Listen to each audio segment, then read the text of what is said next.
Supreme court ने 3 साल मुकदमा सुना, कहा कि 40 तल्ले की बिल्डिंग बिल्डर से कहिए गिरा दे और गिराने में जो पैसा आएगा वही दे, पूरा साफ सफाई करा के। अच्छा वकील वही है जो सुप्रीम कोर्ट के हर एक फैसले को याद रखे।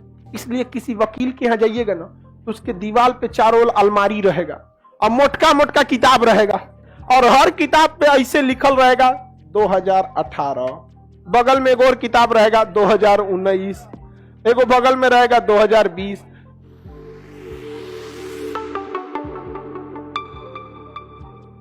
सुप्रीम कोर्ट के हर एक फैसला अपने आप में एक स्वतंत्र कानून होता है। याद रखिए, सुप्रीम कोर्ट का हर एक फैसला अपने आप में क्या होता है? कानून। इसलिए सुप्रीम कोर्ट कभी कभी बहुत भयानक फैसला सुना देती है, जबकि आपको लगता है कि इतना खतरनाक क्यों सुना दी, लेकिन उसको पता है कि अगर हम नहीं सुनाएंगे तो ये आगे जाके क्या बन जाएगा? कानून बन जाएगा। समझागे कि नहीं?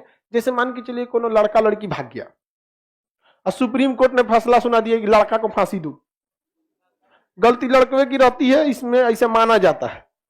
समझ में कि गलती तो दोनों की रहेगी लेकिन माना जाता है। तो अगर सुप्रीम कोर्ट ने क्या सुना दिया? फांसी की सजा, तो वो क्या बन जाएगा? अभिलेख। अब उसके बाद जो भी भागेगा उसको क्या होगा? फांसी होगा।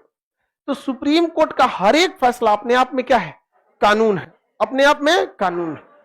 कानून है। जैसे दिल्ली में एक मैटर हुआ था, एक बहुत बड़ी बिल्डिंग है 40 तल्ले की, 2 बिल्डिंग। 40 तल्ले की कितनी बिल्डिंग है? 2 बिल्डिंग।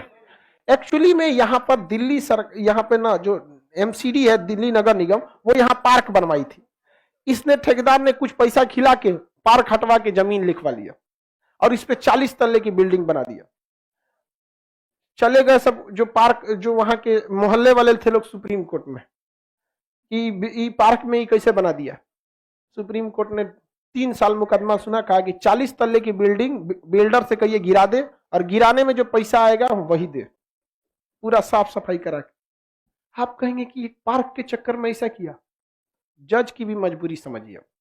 अगर वो कह देता कि तुम ऐसा ही पार्क, इससे 100 गुना ज्यादा बड़ा पार्क बनाओ, तो अगले दिन दिल्ली के बिल्डर हर एक पार्क को कब्जाना चालू करते सब, कुछ पैसा देते सब, बिल्डिंग बनाया, हो गया 50 तल्ले की बिल्डिंग खड़ा कर दी। जब तक वो 3 साल तक मुकदमा चलेगा, इधर बिल्डिंग बन रही है, बन के तैयार। उसका वकील क्या कहेगा? बिल्डर का वकील, मिलॉर्ड हमारे बिल्डर से गलती हो गई, करोड़ों रुपए लगा के 60 तल्ले की बिल्डिंग खड़ा कर दिया। 2020 का मैटर याद कीजिए, ऐसा ही एक मुकदमा आया था और आपने कहा था कि पार्क की जगह बना दिए, चलो तुम्हारा पैसा लॉस हुआ, एक काम करो तुम इससे 100 गुना बड़ा पार्क बनाओ। तो महाराज, आप ही का न्यायालय अभिलेख होता है, वो एक रिकॉर्ड की तरह यूज होता है। हमारे भी बिल्डर के साथ नाइंसाफी क्यों? अगर उसके साथ ऐसा तो मेरे साथ ऐसा, दिल्ली का सारा पार्क खत्म कर देगा। इसलिए एकदम हार्ड डिसीजन लेता है, एकदम हार्ड डिसीजन। अब क्या करेगा? हिया बना के कोनो गांव में बगीचा बना देगा। गांव में पार्क माने कौन चीज? बगीचा। तो बताइए, सुप्रीम कोर्ट को हार्ड डिसीजन लेना पड़ता है कि नहीं? क्यों? क्योंकि उसको पता है कि उसके कलम से चलने वाला फैसला आर्टिकल 129 में रिकॉर्ड हो रहा है और इससे मिलते जुलते मुकदमे में हमको यही फैसला सुनाना पड़ेगा, इसी टाइप का, इससे हट के नहीं। कौन कब्जा कर ले? सुप्रीम कोर्ट अंदर अपने अंदर रख के क्या करता? पता चलता फिर दूसर वक्त अभिलेख बन जाता है, जो मुकदमा होगा सब सुप्रीम कोर्ट रखेगा। जज बनेगी, कितना खतरनाक काम करेगी। सब हथिया लेगी।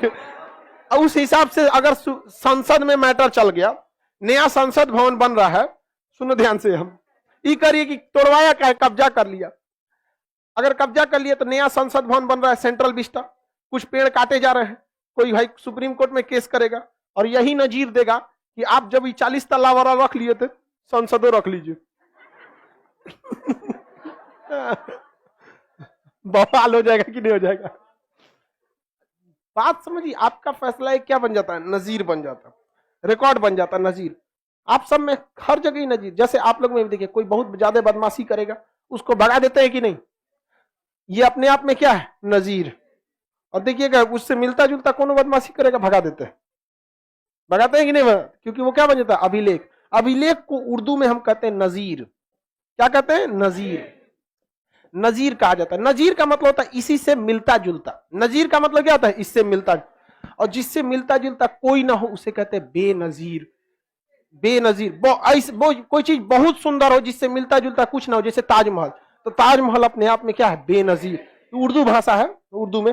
पाकिस्तान के प्रधानमंत्री थी, बेनजीर भुट्टो, मार दिया बम से। तो हर फैसले को सुप्रीम कोर्ट को क्या करना पड़ता है, सोच समझ के देना पड़ता है। ऐसा नहीं कि कोई अपराध बहुत ज्यादा किए हैं तो उसको तुरंत फांसी दे दो, ऐसा नहीं हो सकता, क्योंकि वो फंस जाएगा। जज्बात में आके अगर फैसला देगा तो वो अपने आप में क्या बन जाएगा, नजीर बन जाएगा, अपने आप में एक मिसाल बन जाएगा। किसी कोई दिक्कत नहीं ना। जैसे मान के चलिए यहाँ ही लड़का बैठा है, इसने कोई अपराध किया, ठीक है, किसी को कोई अपराध किया, विदाउट आई कार्ड आके घुस गया मान के चलिए, और हम इसको लेके चल गए हाई कोर्ट, फिर चल गए सुप्रीम कोर्ट। और सुप्रीम कोर्ट अगर मान के चलिए इसको गलती से 6 महीना का सजा सुना दिया, तो इंडिया के वो क्या बन जाएगा, नजीर। हिंदुस्तान के किसी भी कोचिंग में, किसी भी स्कूल में विदाउट कार्ड घुस जाएंगे को महीना चला, 6 महीना का हो जाएगा, 6 महीना क्या हो जाएगा, जेल। तो जज भी कहेगा कि भैया इस तरह से तो टीचर मिसयूज करेगा। किसी लड़के का गलती से छूट गया, अब क्लास में बैठ गया, अब गलती से मान के चले कोई गलती कर दिया तो टीचर डाल देगा उसको। तो सुप्रीम कोर्ट को भी पता है कि उसकी कलम से चलने वाला केवल फैसला नहीं है, सामने फैसला है और उसके पीछे क्या हो रहा है, रिकॉर्ड हो रहा है। इसलिए कह देगा कि इसके ऊपर 200 रुपया का जुर्माना लगाया जाए। ऐसे कह देगा कि कुल फीस का 10% जुर्माना लगा दिया जाए, इस टाइप का कुछ कह देता है।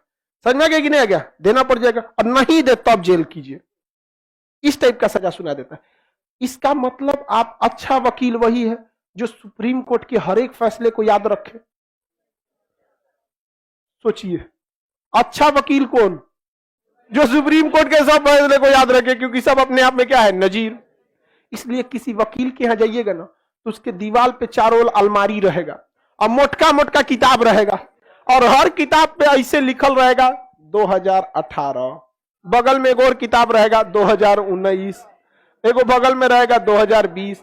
माने हई किताबवा में सुप्रीम कोर्ट ने 2018 में जितना फैसला दिया सब उसमें लिखा है। तो मिलता जुलता देखता है, कहता अरे ऐसा हो गया, इसमें तो हमको फायदा होगा, तो वो किताबवा लेके चल जाता है, उसको मोड़ देता है, जज साहब को दिखाता है, माननीय जज साहब देखिए 1987 में सुप्रीम कोर्ट ने ऐसा फैसला दिया था, ऐसा फैसला दिया था, देखिए किताब, देखिए किताब।